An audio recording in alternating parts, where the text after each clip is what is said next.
So yan mga idol, it's a good day today at napakaswerte natin at nakasama natin ang napakagandang ma'am. Yan, napakaganda ni ma'am. Ma'am, isang tanong lang. What makes you famous? Actually, sir, hindi ko din alam kung anong nakakapag-famous sa akin.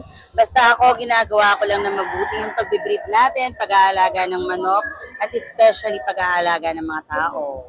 Breeding, minamahal lang yung manok. Hindi ko alam kung ano yung nakikita ng mga bayang sabongeros, pero ayan, dedication din sa pagmamanok. Ma'am Roxy, napakatindi. Nakita ko talaga ma'am yung umikot na ako ma'am, pero napukaw talaga yung paningin ko sa mga manok niyo. Ibang klase yung kalidad mga boss. Kung talagang gusto nyo ng materialis na napaka-quality, pasyalan nyo na itong Ma'am Roxy. Maraming salamat po, chicken lover. Maraming salamat din po sa pagsuporta lagi kay Roxy at sa Team Roxy. Happy 2025! Welcome po. Pasyalan nyo na, abot pa kayo boss. Para makita nyo yung manok ni Ma'am Roxy, talagang hindi kayo magsisisi. Talagang mga pang-poster lahat. Wala kang itatapon. Thank you! Thank you! Thank you po ma'am. Thank you po. Thank you for watching.